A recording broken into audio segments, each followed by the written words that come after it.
Hey everybody, Danny here. Just wanted to give a quick little feedback on the game on Sunday. So I'm all like getting this to you. I'll also debrief with Coach Christian and Coach Daniel about some specifics regarding the boys. But overall, just a quick 2 or 3 minute video.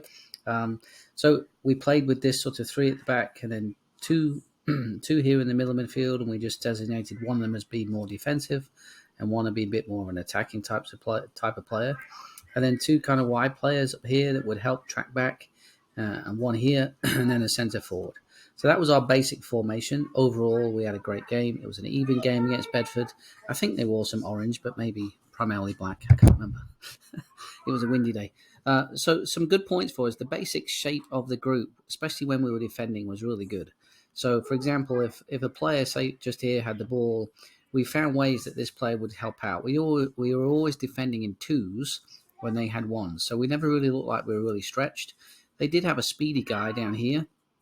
I can't whether you remember. I think he had orange shoes on. But he was really quick.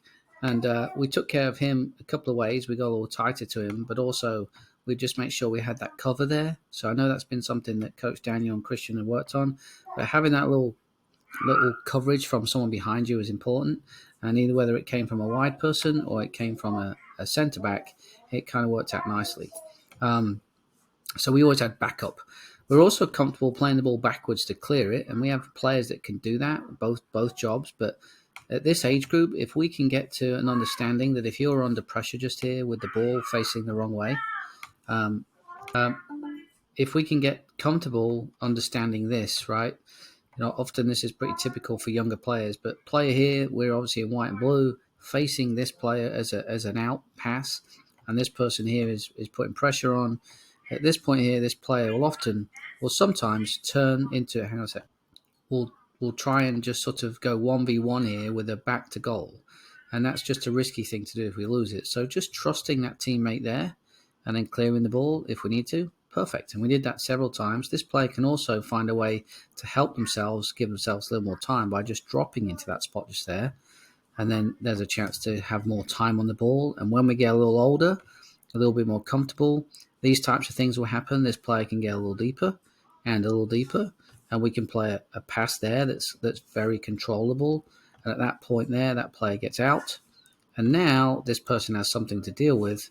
And if this player's in a good spot too, we've now got one of those little natural triangles. So if this player comes in here, we can now pass out and get this person turned around and facing the right way.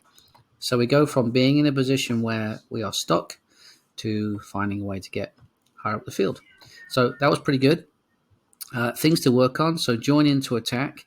So often we would end up with a player in the centre forward would drop in here. Actually, I might have high up the field. Yeah, need the height. Yeah. So our centre forward would drop in here and we'd win the ball back and we'd be in here. And then all of a sudden we'd try and play out, and we had no one higher than, say, this line just here.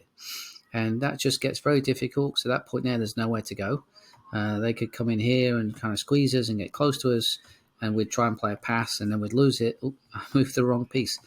We'd lose it, and all of a sudden, they're pressuring us again. So it's important to get somebody high up the field, especially the centre forward, breaking out, so that when we win the ball back, we can actually find a little release, get in here, and then start to play higher up the field. So that was one thing. So centre forward, high up the field. Same side as ball. So I spoke about that again, centre forward or maybe the attacking centre mid. If the attacking centre mid's over there, and I'm exaggerating, and the forward's over here, at this age group, this is just tough. I mean, we might expect 14, 15, 16-year-olds to ping a ball, and we can get into that space. But right now, this is going to be a problem, right? This person is marked. I'm going to move that in a second.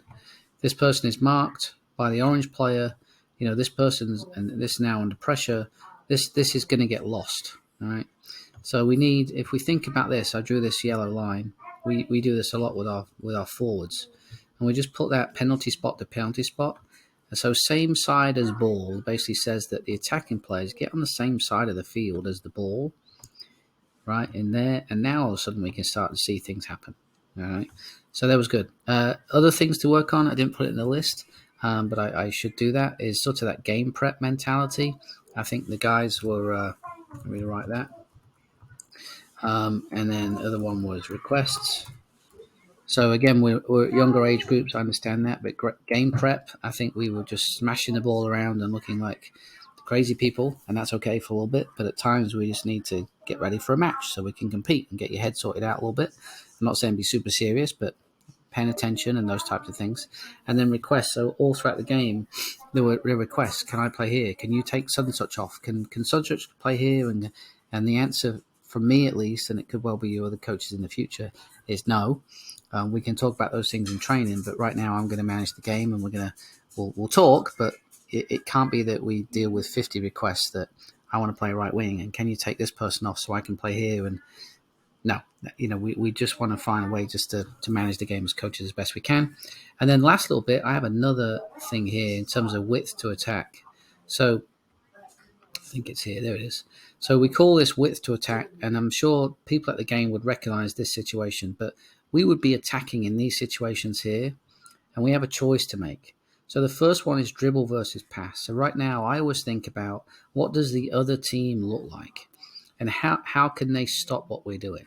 So right now, if they look like this and we look like that, and this person doesn't do anything other than dribble with the ball, we're just going to dribble into legs.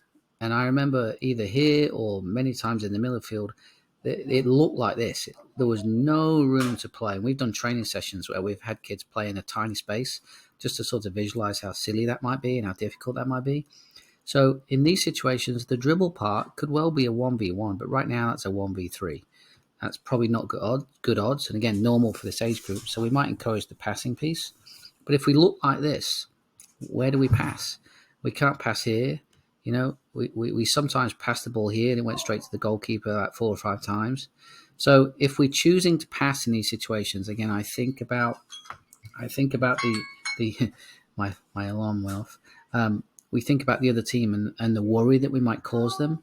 What happens if we leave the player with the ball alone and find a way to grab a little room? Okay, find a way to grab a little room. Now, what does that now look like for the other team? Well, this is now a problem. Obviously, if we're choosing now to pass this ball, we can start to see some obvious things that if this player can pass the ball well, there's a chance to go in there with that pass, or chance to go in there with that pass, a little through ball, right? We talk about balls through holes. So that player would likely just start to get to that position there, right, as a defender. Well, the ball through that hole there gives this chance for a player to get in, right? And we would have had probably 4 or 5 one-on-one with goalkeepers if we just spread out a little bit between the 2 or 3 forwards or attacking players, made them spread out, and then passed the ball through holes. So this takes a while. It takes a little maturity, and it takes some time in practice, and that'd be my recommendation for the coaches as you guys go forward. What happens if this player gets just a little too tight?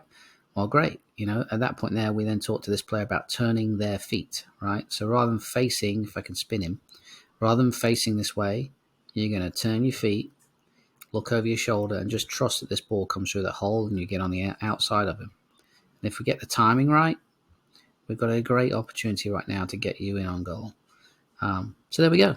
I enjoyed the boys. I'm sure I'll see them again at some point. I know it was a windy, cold day, and I hope this helps. A little bit of feedback, and I'll see you again soon. Thanks. Cheers. Thanks for the opportunity.